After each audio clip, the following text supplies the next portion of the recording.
Okay, guys. We had got that in over there. So we're continuing down the line of this roof drain, and what has to happen now is there's going to be a hole drilled up through there. But like I said, this is just how we do it. Some guys do it the way they like to do it. We can do it the way we like to do it. It's all different ways to get the job done. So this is the fitting that's going to be going up there, and that's a three to a four sweep transition. We got a 4-inch roof scupper up there, that roof drain that sits up on tapering insulation, and it sits up a half above that plywood, and then eventually this 4-inch comes out, and actually that roof pan drain comes and sits right in there. So what we're doing now, we're not finished on the roof yet. It's a temporary flat roof, so we have I don't know if you can see the fitting down there. We got one of them rubber press fittings that's going to press into this 4-inch just nice, and that will make the transition for now. And when it comes time to do the roof, we can pop that out, pop this little piece out, and then do our insulation. You know, cut our hole bigger, do our insulation, and then seat in and seal up, and then rubber, and the rubber gets clamped inside the drain. But anyway, so this goes here, and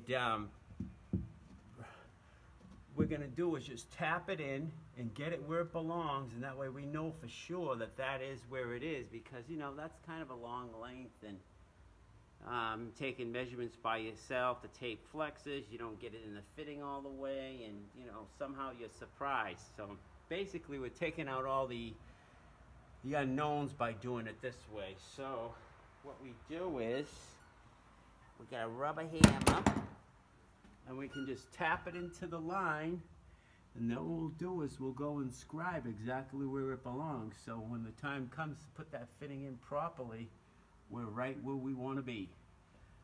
Anyways, and then what we'll do is you can see it's tweaked a little. We'll just flush it up at the bottom of the floor, and that's pitched level because this was cut evenly.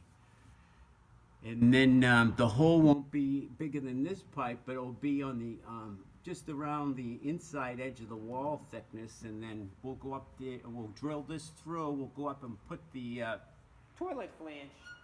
Yeah, I'll show you. That's a toilet flange, temporary setup, and then we'll come over the top of that with some ice and water. See? Press it in there, then ice and water over, and then cut out an X and fold it in, and there's your roof drain.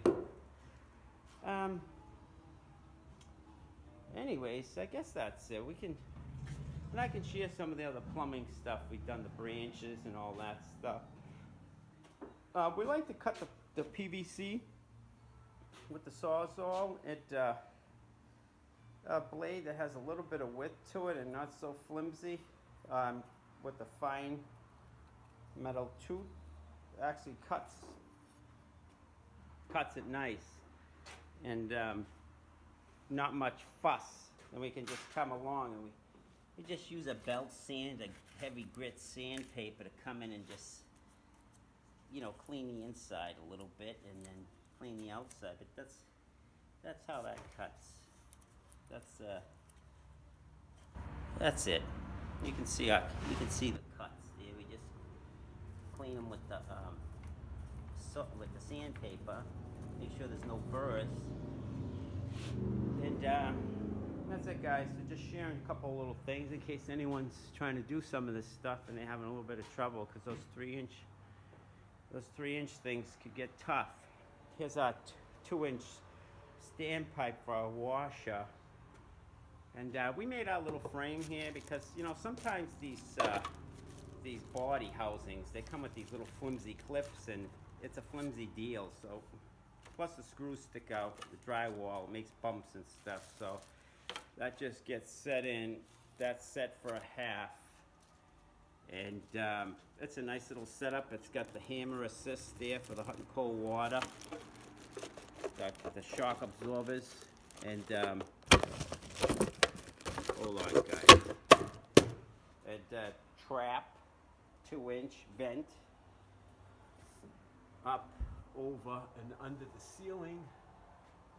One good thing about when you're doing a deep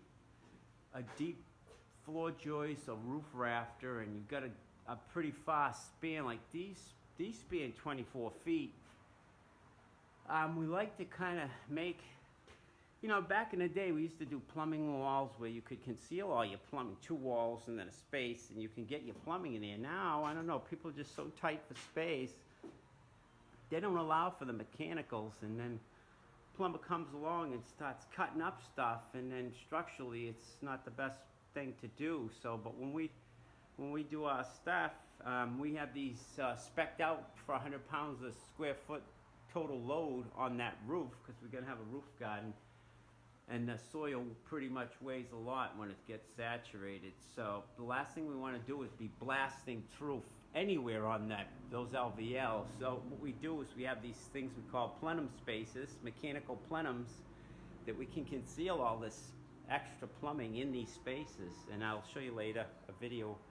We have a 5-inch thermal bridge, and actually all of our horizontal runs coming back to our stack in the corner are all concealed out there, so we're not drilling through.